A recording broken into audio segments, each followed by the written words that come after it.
Mr. Mahmoud Hossain, the former president of Bangladesh's Supreme Court Bar Association, was recently in the country. Whilst here, I spoke to him about the current situation that's gripped the country and the International Crimes Tribunal, which many say set it alight. The present the tribunal, is not as per standard of International War Crimes Tribunal. Because you know, recently there are other tribunals, Cambodian tribunals, Judicial, which was formed under the supervision of the United Nations. Now our tribunal, they are constituted by the judges of our own government, where the government himself is interested in the trial because they have their election manifesto about the trial of the war crimes, criminals. So what we want, that let the tribunal be fair, and let this tribunal be according to international standards, so that the trial is fair and the people have confidence about the fairness of the trial. We are saying this is not for the purpose of trial of the actual criminals at that time, because 195, they are the principal offenders. They are forgiven. They don't let them go. Thereafter, the general collaboration who are responsible, they are also forgiven. But after 40 years, why this trial of 4 persons? All of them, they are in custody now, about 80 years, 75 years old man. So why this 90 long years. gap? 91 years. 91 years. About Ghulam Azam. Ghulam Azam, why? Why you are not dividing the country? I'm not only that, this very motive of this trial is political victimization. Yes, because the Jamaat was at one time, they're siding with Awami League against the BNP. When they left BNP, they left Awami League, now they become all criminals. Political convenience. Yeah. It is said that the Shahbag have been influencing court proceedings. I asked Mr. Hossain what he thought of this. There was a trial of Abdul Qadir Mullah. He was given at that time the life imprisonment. And there was Shahbag. They're shouting for death sentence. And somebody says there was an underhand negotiation. They tried to negotiate with Jamaat to quit BNP. When they failed, they themselves created that Shahbag network, Shahbag drama. When a trial is going on in the court, can a party shout that we want death sentence? It means that they are imposing upon the court what should be the sentence. Are you saying that the Awami League themselves set up the Shahbag protests and then asked for the death penalty? That is the general perceptions of the people. The people of the country do not believe in the fairness of this tribunal. Those who are accused, they are also not believing about the impartiality of the tribunal. And outside world, saying that it is not under international I think the very famous Skype conversation, which The Economist here in London published, as well as the Amar Desh newspaper in Bangladesh published, you yourself made comments saying that Judge Haq should resign. And 3 days after the revelations, he did. Can you tell me a bit about this? That means that he accepted. He accepted the conversation. He's not denying that it was a fraud. They say his account was hacked. No, that's why he should resign. He resigned after taking the responsibility that he had done so. And for a judge, it is a gross violations of judge's conduct. So after what happened after resignation? He was again go back to the apex court as a judge. Those who are sitting in the appellate jurisdiction about the appeal of Qadir Mullah, there are 2 judges who made an objection that they are biased about the trial of these war crime tribunals. So you formed the bench with 6 judges, leaving them But that objection was also rejected. We filed an application, and in 2 days I argued that at least these 2 persons should not sit to an appeal in this. Early in the month, newspaper editor Mahmoud Rahman was arrested and his paper repressed. His arrest raised questions regarding free speech and the government's intention to sway in favour before a general election. Mahmoud Rahman has been associated with opposition party the BNP.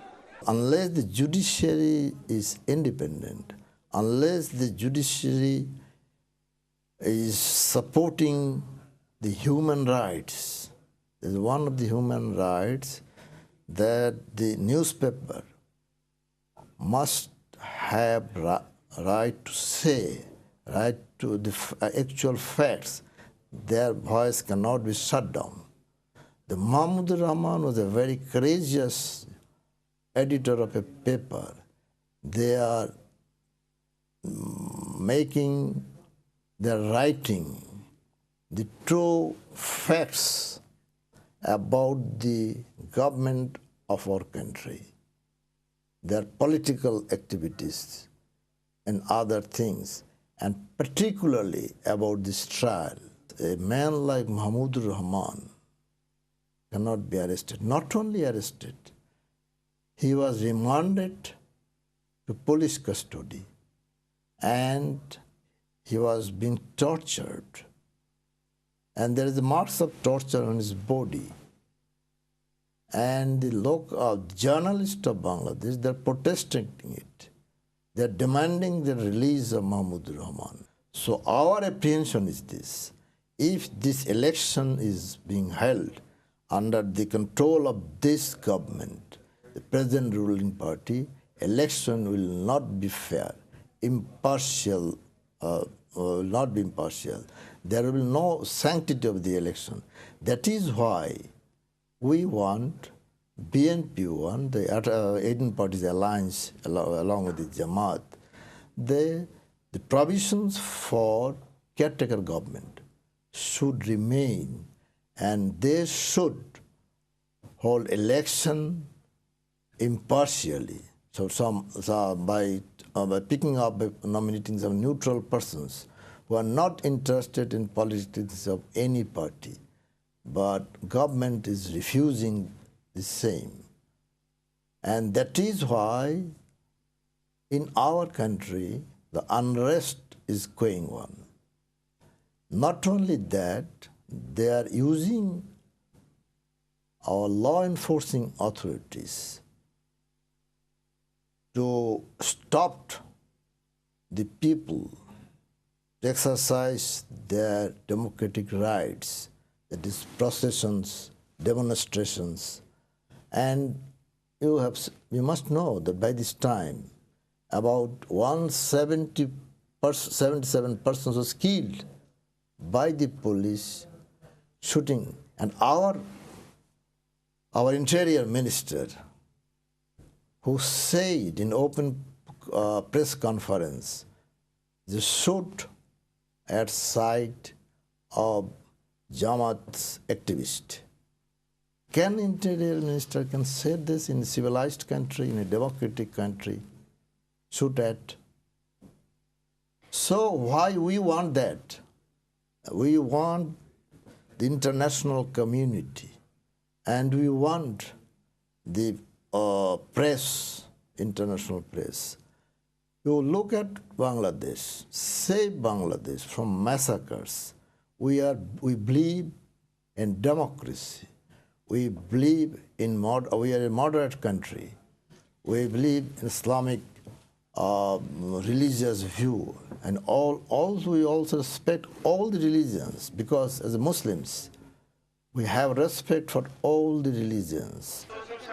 I had to ask Mr. Hossain, with all that is taking place, what does he feel is the main issue now?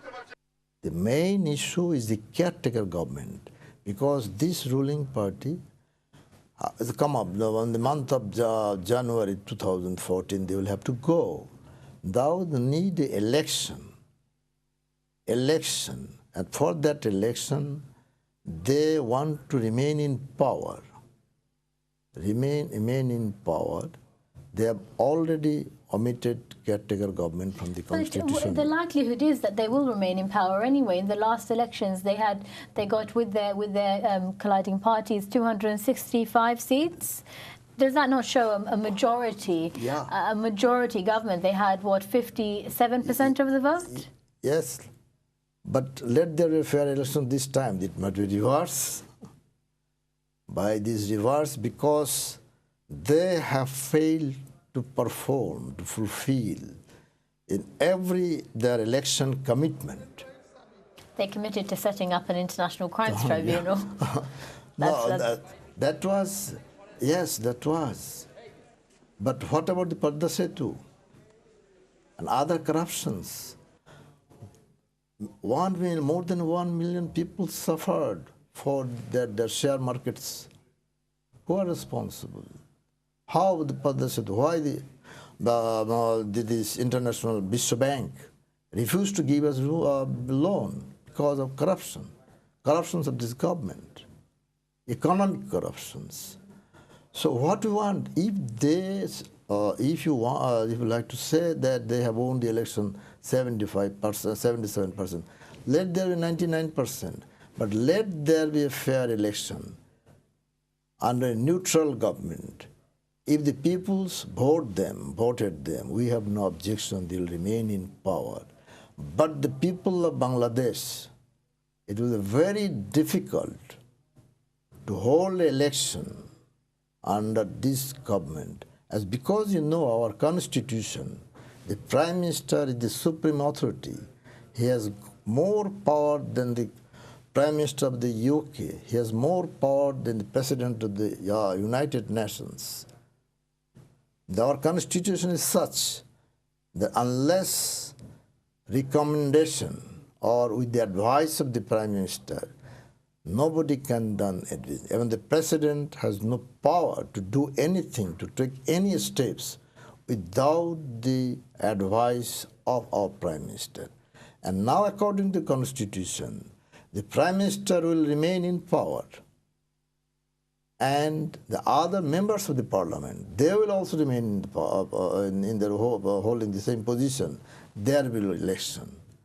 So how come, when there is so much distrust against the present government, against ruling party, 18 parties, they all said, they're all telling that let there be election, the caretaker government. Why they have omitted caretaker government from our constitution? Because caretaker government was formed with according to their demand. So it shows that now the government do not want that in Bangladesh there should be a credible election. They do not want the election should have a sanctity. The people will be allowed to give their vote independently. That is our objection. One thing, let there be election under caretaker government, and everything will be settled in Bangladesh, including our financial difficulties now, and the tribunal. We shall try. Mr. Hossain has returned to Bangladesh and hopes that the country will lift itself out of difficulty with the support of the international community. He says a caretaker government will solve the major issues. So is that what we really need?